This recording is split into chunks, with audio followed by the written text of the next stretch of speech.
उपाध्यक्ष महोदय, मुझे पूरा विश्वास है कि माननीय सदन मेरे प्रस्ताव को सर्वसम्मति से पारित करेगा। मुझे आशा ही नहीं बल्कि पूरा विश्वास है कि माननीय सदस्य अपने दल की राजनीति से ऊपर उठकर खुले दिल और दिमाग से इस प्रस्ताव पर चलने वाली बहस में भाग लेंगे। मैं इसी विश्वास के साथ अपने विचार सदन में रखने जा रहा हूँ। भारत का इतिहास दुनिया के लोगों से छिपा नहीं है। भारत की भूमि से मानवता का संदेश आदि बहुत सी चीज़ें दुनिया में फैली। एक समय था जब हमारी सभ्यता और हमारी शिक्षा की बातें पूरे संसार में हुआ करती थीं। हमारे देश में वेद लिखे गए जिसने संसार को मानवता का संदेश दिया और कहा कि पूरे संसार को एक परिवार मानकर चलो।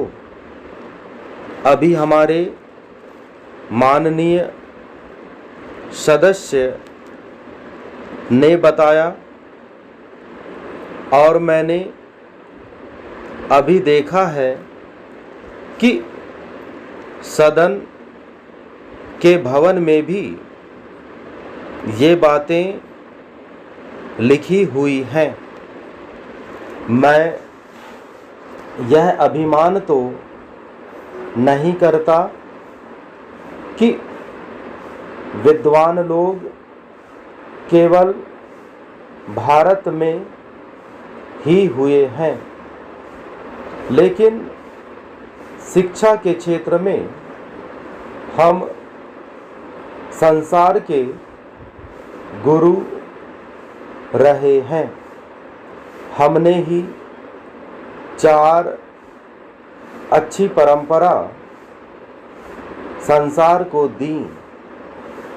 यदि इसी को मान लिया जाए तो पूरे संसार की जनसंख्या की समस्या हल हो जाती है।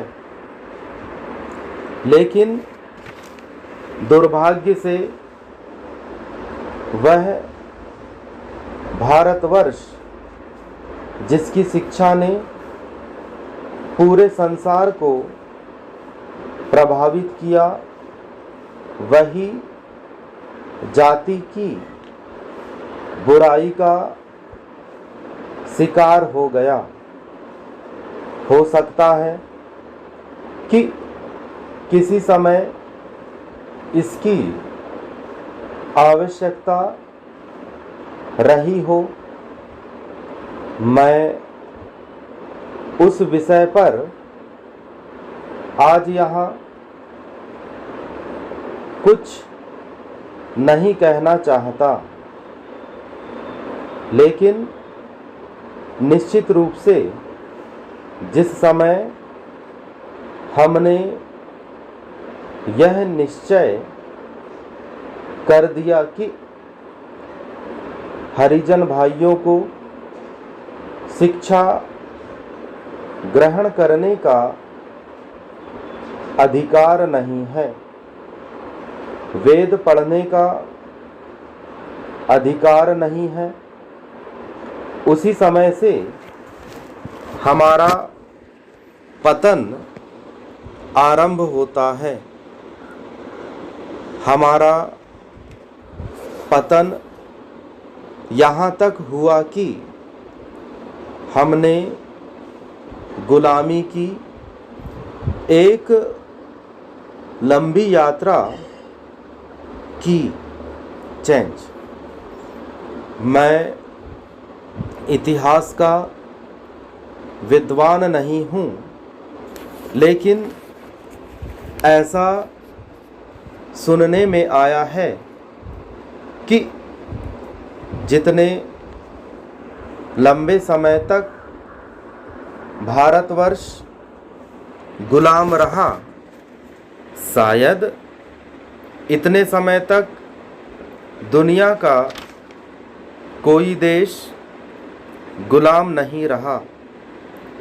थोड़े से अंग्रेज़ों ने ही हमें गुलाम बना लिया था, लेकिन उस अंधेरे में एक उजाला आया।